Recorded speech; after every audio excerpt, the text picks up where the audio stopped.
ಈಗ ಮುಂದಿನ ಬರ್ತಕ್ಕಂಥ DCC ಬ್ಯಾಂಕಿನ ಚುನಾವಣೆದಾಗಿದೆ ಅದೇ ಪಕ್ಷ ಆಧಾರಿತೆಲ್ಲ ತಿಳಿಯಲ್ಲ ಸಾರಿ ಪಕ್ಷದ ಮ್ಯಾಗೆ ಚುನಾವಣೆ ಆಗೋಲ್ಲ ಅವ್ರು ಯಾರ್ಯಾರಿಗೆ ಬೆಂಬಲ ಇದೆ ಯಾರ ಕಡೆಗೆ ಯಾಕೆ ಸೋಟ್ ಅದಾವ ಅವ್ರು ಆಯ್ಕೆ ಆಗ್ತಾರೆ. ಪ್ರತಿ ಸರಿನೂ ಹಂಗೆ ಆಗ್ತೈತಿ, ಈ ಸರಿನೂ ಹಂಗೆ ಆಗ್ತದೆ. ಸರ್ ಕೆಲವೊಂದು ಸೊಸೈಟಿ ಪತ್ತನ ಕೊಟ್ಟಿಲ್ಲ ಈಗ ನೀವು ವಿಸಿಟ್ ಮಾಡಿ ಕೆಲವು ಕಡೆ ಬಂದಿದ್ದೀರದ ಒಂದು 15 ಸಮಸ್ಯೆ ಇದೆ ಅಂತೆ, ಕೊಟ್ಟಿಲ್ಲ. ಒಂದೇ ಸಾರಿ ಕೊಟ್ಟಾರೆ, ಇನ್ನೂ ಎರಡನೇ ಹೆಚ್ಚಿಗೆ ಕೊಟ್ಟಿಲ್ಲ. ಅದ್ರ ಅಡಿಷನ್ ಅದನ್ನ ಮಾತಾಡ್ತೀವಿ. ಅದ್ರ ಬಗ್ಗೆ ಹೆಂಗೆ ಪರಿಹಾರ ಮಾಡಲಿಕ್ಕೆ ಪ್ರಯತ್ನ ಮಾಡ್ತೀವಿ. ಧರ್ಮಸ್ಥಳ ವಿಚಾರ ಧರ್ಮಸ್ಥಳ ಏನು ಹೇಳೋಲ್ಲ, ನಾವೇನು ಹೇಳೋರ ಏನು ಪೊಲೀಸರದ ಸನ್ನಿವೇಶಗಳೆಲ್ಲ ಪ್ರಾರಂಭ ಆಗ್ತಾ ಇದ್ದಾವೆ.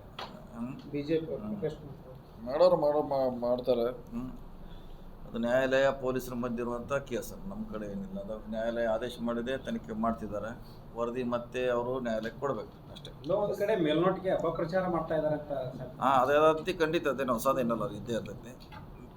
ಅಪಪ್ರಚಾರ ಇದ್ದೇ ಇರ್ತೈತೆ, ಮಾಡ್ಲಿಕ್ಕೆ ಪ್ರಯತ್ನ ಮಾಡ್ತಾರೆ. ರಾಜಕೀಯ ಲಾಭ ಪಡಲಿಕ್ಕೆ ಪ್ರಯತ್ನ ಪಡ್ತಾರೆ, ಅದಾಗೋದಿಲ್ಲ ಅಷ್ಟೇ. ಯಾರು ರಾಜಕೀಯ ಲಾಭ ಪಡ್ತಾರೆ? BJP ಅವ್ರು ಮತ್ತೆ ಯಾರು ಇಲ್ಲ, ಈಗ ಧರ್ಮಸ್ಥಳ ನಿಮ್ಮ DK ಶಿವಕುಮಾರ್ ಸುರ್ಕೆ ಹೇಳಿದ್ರು ಅಪಪ್ರಚಾರ ಮಾಡ್ತಾ ಇದ್ದಾರೆ ಅಂತ. ಅವರೇ BJP ಅವರ ಅಪಪ್ರಚಾರ ಮಾಡ್ತಾರೆ, ಮತ್ತೆ ಮಾಡೋದು. ಅವ್ರು ಹೇಳೋದು ಅದೇ ಉದ್ದೇಶ, ನಾವು ಹೇಳೋದು. ಎಲ್ಲೋ ಒಂದ್ ಕಡೆ ಷಡ್ಯಂತ್ರ ರೂಪಿಸಿದ್ದಾರೆ ಹಿಂದೂ ಧರ್ಮದ ಬಗ್ಗೆ. ಅವರೇ ಅದರಲ್ಲೇನೆ 2 ಗುಂಪಾಗಿದೆ ಅಂತ ಹೇಳಿದಾರೆ. ಅವ್ರು BJPಯಲ್ಲಿ 2 ಗುಂಪು, ಒಂದು ಪರವಾಗಿ ಒಂದು ವಿರೋಧವಾಗಿ. ಅವ್ರ ಘರ್ಷಣೆಗಳಿಗೆ ಆ ಥರ ಹೆಸರು ಹಾಳಾಗ್ತಾ ಇದೆ ಅಷ್ಟೇ. ಸರ್ ಈಗ ಅಥಣಿ ಪೊಲೀಸ್ ಸ್ಟೇಷನ್ ಒಳಗೆ ಏನು ಸ್ಟೇಷನ್ ಆರಂಭ ಆಗಿಟ್ಟಿರಲಿಲ್ಲ, ಅವಾಗ ಏನು ಸಿಬ್ಬಂದಿ ಅದಾರ, ಈಗೂ ಅದ ಸಿಬ್ಬಂದಿ ಅದಾರ. ಅದರ ಜನಸಂಖ್ಯೆ ಹೆಚ್ಚಾಗೈತಿ, ಟ್ರಾಫಿಕ್ ಹೆಚ್ಚಾಗೈತಿ. ಗ್ರಾಮಾಂತರ ಠಾಣೆನೂ ಇಲ್ಲ, ಹೊಸರಾಗಿದ್ದು ಅದು ಚಿಕ್ಕೋಡಿಗೆ ಹೋಯ್ತು, ಇಲ್ಲಂತೂ ಏನೂ ಆಗಿಲ್ಲ. ಕಳಿಸಿದಾರೆ ಒಂದು SP ಅವರು ಒಂದು 600 ಮಂದಿ ಪೊಲೀಸಿಗೆ ಹೊಸ ಪ್ರಪೋಸಲ್ 600 ಜಿಲ್ಲೆಗೆ ಬೇಕಂತ ಕಳಿಸಿದ್ದಾರೆ. ನಾವು ಅದನ್ನು ಫಾಲೋ ಅಪ್ ಮಾಡ್ತಾ ಇದ್ದೀವಿ. 600 ಜನ. ಅಂದರೆ ಹೊಸದಾಗಿ ಏನಾದರೂ ಠಾಣೆ ಆಗುತ್ತಾ ಅಂತ? ಇಲ್ಲ, ಹೊಸದಾಗಿ ಠಾಣೆ ಇಲ್ಲ. ಇದ್ದದಕ್ಕೆ ಅವ್ರು ಹೇಳ್ದಂಗೆ ಖಾಲಿ ಇದಾವೆ. 30 ಮಂದಿ ಶಾಂಕ್ಷನ್ ಇದ್ರೆ ಅಲ್ಲಿ 25-20 ಜನ ಇದ್ದಾರೆ. ಅಲ್ಲಿ ಫಿಲಪ್ ಮಾಡಲಿಕ್ಕೆ 600 ಜನಕ್ಕೆ SP ಅವರು ಒಂದು ಪ್ರಪೋಸಲ್ ಕಳಿಸಿದ್ದಾರೆ. ಸರ್, ಪ್ರಿಯಾಂಕಾ ಖರ್ಗೆ ಅವರು RSS ಬ್ಯಾನ್ ಮಾಡ್ಕೊಂತ ಹೇಳ್ತಾರೆ. ಈ ಕಡೆ DK ಶಿವಕುಮಾರ್ ಅವರು RSS ಬಗ್ಗೆ ಇದನ್ನು ಹೇಳ್ತಾರೆ. ಅದೆಲ್ಲ ಅವ್ರವ್ರ ವೈಯಕ್ತಿಕ ಅಭಿಪ್ರಾಯನೇ. ಎಲ್ಲ ಅಭಿಪ್ರಾಯ ಪಾರ್ಟಿಗೆ ತಂದ ಪಾರ್ಟಿ ಅವ್ರು ಏನು ಉತ್ತರ ಕೊಡ್ಬೇಕು. ಈ ಹೊರಗೆ ಅವ್ರು ಮಾತಾಡ್ತಾರೆ, ಬೇಕಾದ ಮೈಕ್ ಸಿಕ್ಕಿರುತ್ತೆ 1 ತಾಸು ಮಾತಾಡ್ತಾರೆ. ಅದಕ್ಕೆಲ್ಲ ಉತ್ತರ ನಾವೆಲ್ಲಿ ಕೊಡ್ಬೇಕು? ಸರ್ಕಾರ ಅಧಿವೇಶನದಾಗ ಕೊಟ್ಟಿದ್ದಾರೆ. ಅದು ಅವ್ರ ವೈಯಕ್ತಿಕವಾದ. ಪಾರ್ಟಿ ಅವ್ರು ಏನು ಹೇಳಿಲ್ಲ ಮಾತಾಡಂತ. ಪಾರ್ಟಿ ಅವ್ರೇನು ಹೇಳಿಲ್ಲ, ಎಲ್ಲೂ ಮಾತಾಡಂತ. ಅದೇ ಅವರವರ ವೈಯಕ್ತಿಕ. ಸಾಕಷ್ಟು ಜನ 70 ವರ್ಷದಲ್ಲಿ ಅವ್ರು ತಮಗೆ ಬೇಕಾದನ ಮಾತಾಡ್ತಾರೆ. ಅವ್ರೇನು ಹಿಂಗೆ ಹಂಗೆ ಏನೋ ಸದನ ಇರೋದೆ ಎಲ್ಲ ಬಹಿರಂಗವಾಗಿ ಮಾತಾಡ್ಲಿಕ್ಕಿದೆ, ಮಾತಾಡಿದಾರೆ. ಅದು ಅವ್ರ ವೈಯಕ್ತಿಕ ಅಭಿಪ್ರಾಯ ಅಷ್ಟೇ. ಸರ್, BK ಹರಿಪ್ರಸಾದ್ ಅವರು DK ಶಿವಕುಮಾರ್ ಸ್ವಾರಿ ಕೇಳೋದು ಅದು ಹೇಳಿದ್ದಾರೆ. ಅದು ಅವ್ರು ಹೇಳಿದ್ದಾರೆ, ಅವ್ರ ಅಧ್ಯಕ್ಷರಾಗಿ ಮಾತಾಡಿದ್ದಾರೆ, ಸರಿಯಲ್ಲ ಅಂತ ಹೇಳಿದ್ದಾರೆ. ಸರ್, ಜಿಲ್ಲೆಯಲ್ಲಿ ಮೂಢನಂಬಿಕೆ ಹೋಗಲಾಡಿಸಲಿಕ್ಕೆ ಸಾಕಷ್ಟು ಕಾರ್ಯಕ್ರಮಗಳು. ಅನಂತಪುರ ಗ್ರಾಮದೊಳಗೆ ಒಂದು ವಿಚಿತ್ರವಾದ ಘಟನೆ ನಡೆದಿದೆ ಸರ್. ಪರಮಾತ್ಮ ಬರ್ತಾನೆ, ನಮ್ಮನ್ನು ಸ್ವರ್ಗಕ್ಕೆ ಕರ್ಕೊಂಡು ಹೋಗ್ತಾನೆ, ಕೈಲಾಸ ಅಂದರೆ ಇದೇ 8ನೇ ತಾರೀಕು ಸಹಾಯಕ್ಕೆ ಮುಂದಾಗಿದ್ರು ಸರ್. ಭಾಳ ಕಡೆ ಅದು ಇಲ್ಲ ಅಷ್ಟೇ ಅಲ್ಲ, ಭಾಳ ಕಡೆ ದೇಶದಲ್ಲಿ ನಡೀತಾನೆ ಇರ್ತದೆ, ಏನು ಹೊಸದೇ ಇಲ್ಲ. ಅದು ಮೂಢನಂಬಿಕೆ ಇದ್ದೇ ಇದೆ. ಸರ್ಕಾರ ಕಾನೂನು ಮಾಡಿದೆ ಹೋಗಲಾಡಿಸ್ಲಿಕ್ಕೆ. ಭಾಳಷ್ಟು ಮಠಾಧೀಶರು ಬುದ್ಧಿಜೀವಿಗಳು ಹೋರಾಟ ಮಾಡ್ತಾರೆ, ಅದನ್ನು ದೂರ ಮಾಡಲಿಕ್ಕೆ. ಹೋರಾಟ ಮಾಡೋದು ಇದೆಲ್ಲ ಮಾಡ್ತಾರೆ. ಸಮಾಜ ಕಲ್ಯಾಣ ಇಲಾಖೆಯಿಂದ ಕಾರ್ಯಕ್ರಮ ಇದೆ. ಬೀದಿ ನಾಟಕ ಮಾಡ್ತಾರೆ, ಜಾಗೃತಿ ಮೂಡಿಸ್ತಾರೆ, ಕಾರ್ಯಕ್ರಮ ಮಾಡ್ತಾರೆ. ಹಿಂಗೆ ಇರದೆ ಅದು ಸಮಾಜ ಅಂದರೆ ಎಲ್ಲ ವ್ಯವಸ್ಥೆ ಇದ್ದೇ ಇರೋದು. ಹೋರಾಟ ಮಾಡಿ ಅದನ್ನು ಸಾಧ್ಯಷ್ಟು ಪ್ರಯತ್ನ ಮಾಡ್ತೀವಿ ದೂರ ಮಾಡಲಿಕ್ಕೆ. ಅಥಣಿಗೆ ಬೈಪಾಸ್ ರಸ್ತೆ ಆಗ್ಬೇಕಂತಂದು ಭಾಳ ಜನರು ಬೇಡಿಕೆ ಇದೆ ಸರ್. ಅದಕ್ಕೆ ಇವು ಕ್ಯಾನ್ಸಲ್ ಆಗಿತ್ತು ಅಂತಾರೆ ಸರ್. ಈಗ ಅದು ಮುಂದುವರಿತಿತ್ತು, ಇನ್ನೂ ಅಂತಿಮ ಡಿಸಿಷನ್ ಆಗಿಲ್ಲ. ಅದಕ್ಕೆ ನೋಡಿ ಮಾತಾಡ್ತೀವಿ, ಮಾಡೋದು ಅವಶ್ಯಕತೆ ಇದೆ. ಯಾಕಂದರೆ ಸಮಸ್ಯೆ ಭಾಳ, ಎಲ್ಲ ಗಾಡಿ ಊರಾಗ ಬರ್ತಾವ್ರೆ, ಅವರು ಭಾಳ ಟ್ರಾಫಿಕ್ ಆಗಿದೆ. ಊರಾಗ ಬರೋದ್ರಿಂದ ಸರ್ ಅಷ್ಟೇ ಪ್ರಮಾಣದ ಅಪಘಾತಗಳು ಆಗ್ತಾ ಇದೆ. ನಮ್ಮದು ಮಾಡ್ಬೇಕಂತಿದ್ವಿ. ಈಗಾಗಲೇ ಒಂದು ಹುಕ್ಕೇರಿಯಲ್ಲಿ ಮಾಡ್ತಾ ಇದ್ದೀವಿ, ಒಂದು ರಾಯಬಾಗದಾಗ ಮಾಡ್ತಾ ಇದ್ವಿ. ಇಲ್ಲಿ ಒಂದು ಅಥಣಿಗೂ ಅವಶ್ಯಕತೆ ಇದೆ. ಅದು ಸ್ಟಡಿ ಮಾಡಿ ಡಿಸಿಷನ್ ತಗೋತೀವಿ. ಬೆಳಗಾವಿ ಜಿಲ್ಲಾ ವಿಭಜನೆ ವಿಚಾರವಾಗಿ ಚಿಕ್ಕೋಡಿ ಮತ್ತು ಅಥಣಿಯಲ್ಲಿ ಕೂಡ ಕೇಳಿ ಬರ್ತಾ ಇದೆ ಸರ್. ಇವತ್ತು ಪ್ರತಿಭಟನೆ ಕೂಡ ಮಾಡಿಸಿದ್ರು. ಅಕ್ಟೋಬರ್ 2ನೇ ತಾರೀಕು ಒಂದು ಗಡುವು ನೀಡಿದ್ದಾರೆ ಜಿಲ್ಲಾ ಹೋರಾಟಗಾರರು. ನಾವು ಹತ್ರ ಪರವಾಗಿದ್ರಲ್ಲ, ನಾವು ಆಗ್ಬೇಕಂತ ಪರವಾಗಿದ್ದೀವಿ. ಬೇಗ ಆಗ್ಬೇಕಂತ ನಮ್ಮದು ಡಿಮಾಂಡ್ ಇದೆ. CM ಅವ್ರಿಗೆ ಕೂಡ ಎಲ್ಲ ಜಿಲ್ಲಾ ಶಾಸಕರು ಹೇಳಿದ್ದೀವಿ, ಆದಷ್ಟು ಬೇಗ. ಸಚಿವರಿಂದ ಇನ್ನೂ ಗಟ್ಟಿ ಧ್ವನಿ ಆಗ್ತಾ ಇಲ್ವಾ ಇಲ್ಲ, ಸರ್ಕಾರ ಡಿಸಿಷನ್ ಮಾಡಬೇಕಾದ್. ನಮ್ಮ ಅಭಿಪ್ರಾಯವನ್ನು ಹೇಳಿದ್ದೀವಿ, ಸುಮಾರು ಸರಿ ಬಹಿರಂಗವಾಗಿ ಹೇಳಿದ್ದೀವಿ, ಸದನಾಗ ಹೇಳಿದ್ದೀವಿ. ನಿಮ್ಮ ಮುಂದೆ ಹೇಳಿದ್ದೀವಿ ಆಗುತ್ತೆ, ವೇಟ್ ಮಾಡೋಣ ಅಷ್ಟೇ. ಏನಾಗ್ತಾ ಇದೆ ಅಂದ್ರೆ ನೀವು ಧ್ವನಿ ಎತ್ತುತ್ತಾ ಇದ್ದೀರಿ, ಆದ್ರೆ ಅಕ್ಕಪಕ್ಕದ ಶಾಸಕರು ಕೂಡ ಯಾರು ಧ್ವನಿ ಎತ್ತುತ್ತಾ ಇಲ್ಲ. ಅವ್ರು ನೀವು ಒಳಗೊಂಡು ಕರ್ಕೊಂಡು ಹೋಗ್ತೀರಾ? ಇಲ್ಲ ಹಂಗೆ ಎಲ್ಲರೂ ಕೂಡ ಹೇಳಿದ್ವಿ ನಾವು, ಎಲ್ಲ ಶಾಸಕರು ಕೂಡಿ ಒಟ್ಟಾಗೇನೆ ಹೇಳಿದ್ವಿ ಜಿಲ್ಲೆ ವಿಭಜನೆ ಆಗ್ಬೇಕಂತ. ಸೊ ಕಾದು ನೋಡೋಣ, ಆಗ್ತೈತೆ ಅನ್ನೋ ಆಸೆ ಇದೆ ನಮಗೂ.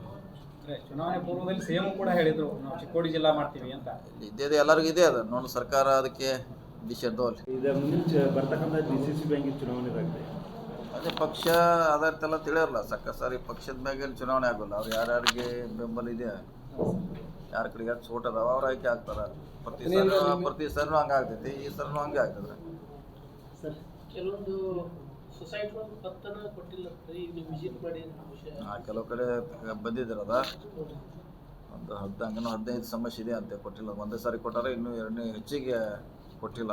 ಅದ್ರ ಅಡಿಷನ್ ಅದನ್ನ ಮಾತಾಡ್ತೀವಿ, ಅದ್ರ ಬಗ್ಗೆ ಹೆಂಗೆ ಪರಿಹಾರ ಮಾಡಲಿಕ್ಕೆ ಪ್ರಯತ್ನ ಮಾಡ್ತೀವಿ. ಧರ್ಮಸ್ಥಳ ವಿಚಾರ ಧರ್ಮಸ್ಥಳ ಏನು ಹೇಳೋಲ್ಲ, ನಾವೇನು ಹೇಳೋರು ಏನು ಪೊಲೀಸರದ ಸನ್ನಿವೇಶಗಳಿಗೆಲ್ಲ ಪ್ರಾರಂಭ ಆಗ್ತಾ ಇದ್ದಾವೆ. ಬಿಜೆಪಿ ಮಾಡ್ತಾರೆ. ಅದು ನ್ಯಾಯಾಲಯ ಪೊಲೀಸರ ಮಧ್ಯೆ ಇರುವಂಥ ಕೇಸ್, ನಮ್ಮ ಕಡೆ ಏನಿಲ್ಲ. ಅದು ನ್ಯಾಯಾಲಯ ಆದೇಶ ಮಾಡಿದೆ, ತನಿಖೆ ಮಾಡ್ತಿದ್ದಾರೆ. ವರದಿ ಮತ್ತೆ ಅವರು ನ್ಯಾಯಾಲಯಕ್ಕೆ ಕೊಡಬೇಕು ಅಷ್ಟೇ. ಎಲ್ಲೋ ಒಂದು ಕಡೆ ಮೇಲ್ನೋಟಿಗೆ ಅಪಪ್ರಚಾರ ಮಾಡ್ತಾ ಇದ್ದಾರೆ ಅಂತ. ಅದೇ ಖಂಡಿತ ಅದೇನು ಹೊಸದೇನಲ್ಲ, ಅದು ಇದ್ದೇ ಇರ್ತೈತಿ. ಅಪಪ್ರಚಾರ ಇದ್ದೇ ಇರ್ತೈತಿ, ಮಾಡ್ಲಿಕ್ಕೆ ಪ್ರಯತ್ನ ಮಾಡ್ತಾರೆ, ರಾಜಕೀಯ ಲಾಭ ಪಡಲಿಕ್ಕೆ ಪ್ರಯತ್ನ ಪಡ್ತಾರೆ. ಅದಾಗೋದಿಲ್ಲ ಅಷ್ಟೇ. ಯಾರು ರಾಜಕೀಯ ಲಾಭ ಪಡ್ತಾರೆ? BJP ಅವ್ರು ಮತ್ತೆ ಯಾರು? ಇಲ್ಲ, ಈಗ ಧರ್ಮಸ್ಥಳ ನಿಮ್ಮ DK ಶಿವಕುಮಾರ್ ಸುರ್ಕೆ ಹೇಳಿದ್ರು ಅಪಪ್ರಚಾರ ಮಾಡ್ತಾ ಇದ್ದಾರೆ ಅಂತ. ಅವರೇ BJP ಅವರ ಅಪಪ್ರಚಾರ ಮಾಡ್ತಾರೆ, ಮತ್ತೆ ಮಾಡೋದು. ಅವ್ರು ಹೇಳೋದು ಅದೇ ಉದ್ದೇಶ, ನಾವು ಹೇಳೋದು. ಎಲ್ಲೋ ಒಂದ್ ಕಡೆ ಷಡ್ಯಂತ್ರ ರೂಪಿಸಿದ್ದಾರೆ ಹಿಂದೂ ಧರ್ಮದ ಬಗ್ಗೆ. ಅವರೇ ಅದರಲ್ಲೇನೆ 2 ಗುಂಪಾಗಿದೆ ಅಂತ ಹೇಳಿದಾರೆ. ಅವ್ರು BJPಯಲ್ಲಿ 2 ಗುಂಪು, ಒಂದು ಪರವಾಗಿ ಒಂದು ವಿರೋಧವಾಗಿ. ಅವ್ರ ಘರ್ಷಣೆಗಳಿಗೆ ಆ ಥರ ಹೆಸರು ಹಾಳಾಗ್ತಾ ಇದೆ ಅಷ್ಟೇ. ಸರ್ ಈಗ ಅಥಣಿ ಪೊಲೀಸ್ ಸ್ಟೇಷನ್ ಒಳಗೆ ಏನು ಆರಂಭಕ್ಕೆ ಸ್ಟೇಷನ್ ಆರಂಭ ಆಗಿಟ್ಟಿರಲಿಲ್ಲ, ಅವಾಗ ಏನು ಸಿಬ್ಬಂದಿ ಅದಾರ, ಈಗೂ ಅದ ಸಿಬ್ಬಂದಿ ಅದಾರೆ. ಅದರ ಜನಸಂಖ್ಯೆ ಹೆಚ್ಚಾಗೈತಿ, ಟ್ರಾಫಿಕ್ ಹೆಚ್ಚಾಗೈತಿ, ಗ್ರಾಮಾಂತರ ಠಾಣೆನೂ ಇಲ್ಲ. ಮಂಜೂರಾಗಿದ್ದು ಅದು ಚಿಕ್ಕೋಡಿಗೆ ಹೋಯ್ತು, ಇಲ್ಲಂತೂ ಏನೂ ಆಗಿಲ್ಲ. ಕಳಿಸಿದಾರೆ ಒಂದು SP ಅವರು ಒಂದು 600 ಮಂದಿ ಪೊಲೀಸಿಗೆ ಹೊಸ ಪ್ರಪೋಸಲ್ 600 ಜಿಲ್ಲೆಗೆ ಬೇಕಂತ ಕಳಿಸಿದ್ದಾರೆ. ನಾವು ಅದನ್ನು ಫಾಲೋಅಪ್ ಮಾಡ್ತಾ ಇದ್ದೀವಿ. 600 ಜನ. ಅಂದರೆ ಹೊಸದಾಗಿ ಏನಾದರೂ ಠಾಣೆ ಆಗುತ್ತಾ ಅಂತ?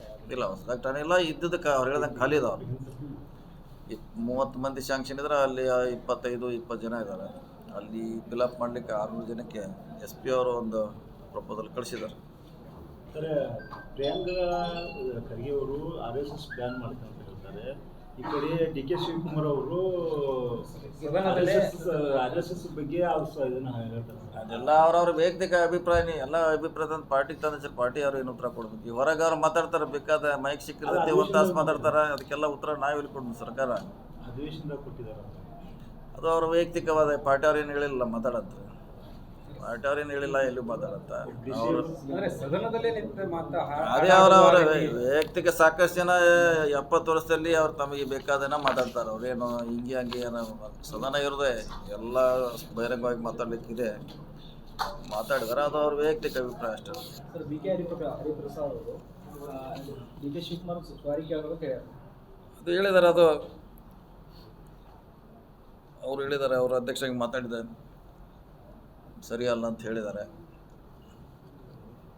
ಸರ್, ಜಿಲ್ಲೆಯಲ್ಲಿ ನೀವು ಮೂಢನಂಬಿಕೆ ಹೋಗಲಾಡಿಸೋದಕ್ಕೆ ಸಾಕಷ್ಟು ಕಾರ್ಯಕ್ರಮಗಳು ಆಗ್ತದೆ. ಅನಂತಪುರ ಗ್ರಾಮದೊಳಗೆ ಒಂದು ವಿಚಿತ್ರವಾದ ಘಟನೆ ನಡೆದಿದೆ ಸರ್.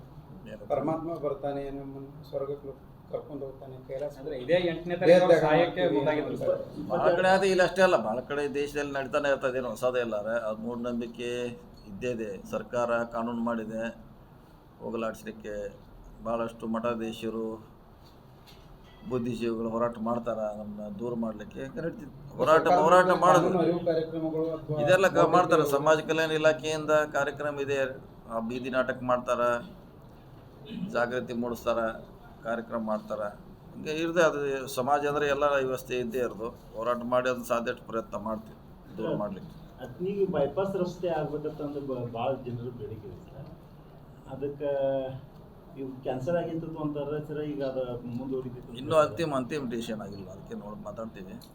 ಮಾಡೋದು ಅವಶ್ಯಕತೆ ಇದೆ. ಯಾಕಂದರೆ ಸಮಸ್ಯೆ ಭಾಳ ಎಲ್ಲ ಗಾಡಿ ಊರಾಗ ಬರ್ತಾವ್ರೆ, ಅವರು ಭಾಳ ಟ್ರಾಫಿಕ್ ಆಗಿದೆ. ಊರಾಗ ಬರೋದ್ರಿಂದ ಸರ್ ಅಷ್ಟೇ ಪ್ರಮಾಣದ ಅಪಘಾತಗಳು ಆಗ್ತಾ ಇದೆ. ನಮ್ಮದು ಮಾಡ್ಬೇಕಂತಿದ್ವಿ. ಈಗಾಗಲೇ ಒಂದು ಹುಕ್ಕೇರಿಯಲ್ಲಿ ಮಾಡ್ತಾ ಇದ್ದೀವಿ, ಒಂದು ರಾಯಬಾಗದಾಗ ಮಾಡ್ತಾ ಇದ್ವಿ. ಇಲ್ಲಿ ಒಂದು ಅಥಣಿಗೆ ಅವಶ್ಯಕತೆ ಇದೆ. ಅದು ಸ್ಟಡಿ ಮಾಡಿ ಡಿಸಿಷನ್ ತಗೋತೀವಿ.